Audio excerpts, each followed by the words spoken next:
সম্মানিত সুপ্রিয় দর্শক, আসসালামু আলাইকুম। নতুন আরেকটি গুরুত্বপূর্ণ ভিডিওতে সবাইকে স্বাগতম। তো আজকে ভিডিওটি হলো একটি প্যানেল লাইট। একটি প্যানেল লাইট কীভাবে কানেকশন করতে হয় তো তা আজকে সঠিক নিয়মে তা দেখতে পারবেন। তো কীভাবে কানেকশন করলে আপনাদের ভালো হবে আর কীভাবে কানেকশন করলে আপনাদের মানে খুবই সুন্দরভাবে কানেকশন হবে আর খুবই সুন্দরভাবে সেট হবে। তো আজকে ভিডিওটি দেখলে অবশ্যই বুঝতে পারবেন। যারা নতুন কাজ করতেছেন তাদের জন্য ভিডিওটি, তো যারা চিনেন তারা তো অবশ্যই চিনেন, তো যারা চিনেন না তাদের জন্য ভিডিওটি অবশ্যই বানাতে হবে। তো যারা নিজে কাজ করতেছেন ঘরের মধ্যে তারাও এই কাজটি করতে পারবেন। তো ভিউয়ার্স দেখতে পাচ্ছেন, প্রথমত আমরা এই যে এলইডি লাইটটি কানেকশন করার ক্ষেত্রে একটি চোখ দেওয়া থাকে।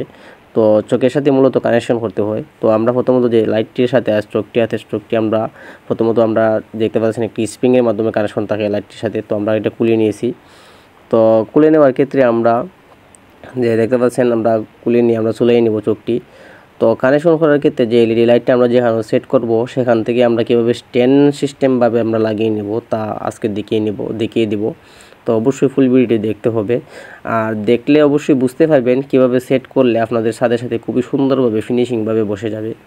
তো তার জন্য আমরা প্রথমত যে লাইটটি আছে লাইটটি আমরা যেখানে সেট করব সেখানে আমরা প্রথমত লাইটটি ধরে খুব সুন্দরভাবে গুলাই করে দাগ দিয়ে নিতেছি, দেখতে পাচ্ছেন। তো দাগ দিয়ে নিয়ে আমরা যে এলইডি লাইটের ভিতরে একটা স্ট্যান্ড দেওয়া থাকে, তো স্ট্যান্ডটার সাথে আমরা মূলত কানেকশন করি। তো দেখতে পাচ্ছেন স্ট্যান্ডের সাথে দুইটা সাইডের দিকে দুইটা স্ক্রুপ দেওয়া আছে। তো আমরা স্ক্রুপটা প্রথমত খুলে নিতেছি স্ট্যান্ড থেকে। তো খুলে নিয়ে আমরা স্ট্যান্ডটি আমরা যেখানে দাগ দিয়েছিলাম সেখানটা আমরা সেটিং করে নিব।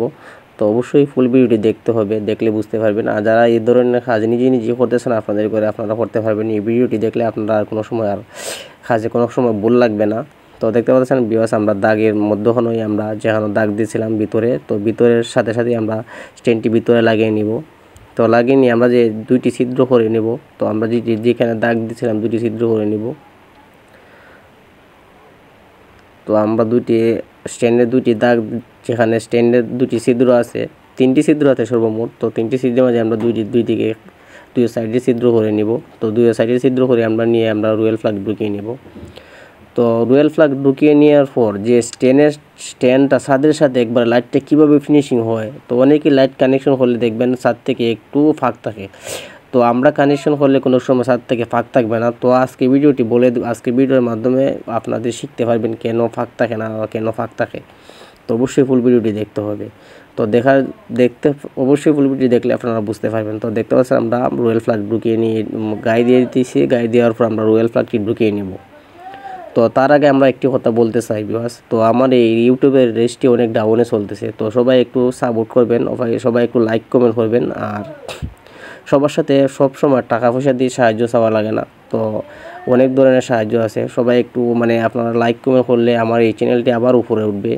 তো সবাই লাইক কমেন্ট করবেন আর ভিডিওটি ভালো সবাই শেয়ার দিবেন। আর আমার চ্যানেলে আর অন্যান্য ভিডিও আছে, চাইলে এগুলো ভিডিও দেখতে পারেন। খুবই অত্যন্তভাবে ভালোভাবে বোঝানোর চেষ্টা করি, কাজ শেখানোর চেষ্টা করি, চাইলে এইগুলো ভিডিও দেখতে পারেন। আর যদি ভালো লাগে আমার চ্যানেলটি সাবস্ক্রাইব করে পাশে থাকবেন। তো ভিউয়ার্স দেখতে পাচ্ছেন আমরা স্ট্যান্ডটা খুবই সুন্দরভাবে রুয়েল প্লাগের সাথে আমরা যে স্ক্রুপ মেরে খুবই সুন্দরভাবে বসাই নিয়েছি। তো এখন আমরা চোখটি কানেকশন দিয়ে দেব। তো চোখটি কানেকশন দেওয়ার ক্ষেত্রে আমরা একটি কথা বলতে চাই, যারা এই ধরনের কাজ করতে চান তারা অনেকেই ভাবেন যে আমরা নিউট্রাল ফেস দেখে কানেকশন করতে হবে নাকি। তো না বন্ধুরা, তো আপনারা যদি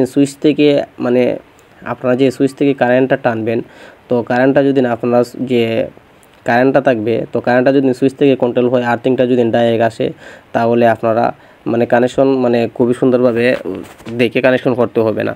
তো যে কোনো একটা মাঝে কানেকশন করলেই হবে। তো যারা সুইচ থেকে কানেকশন সুন্দরভাবে আনবেন, তো সুইচ থেকে যদি আপনারা কারেন্টও আনেন, ডাইরেক্ট যদি কারেন্টও আনেন, তার ক্ষেত্রে কোনো সমস্যা হবে না। আপনারা বাতিটা চালিয়ে নিতে পারবেন।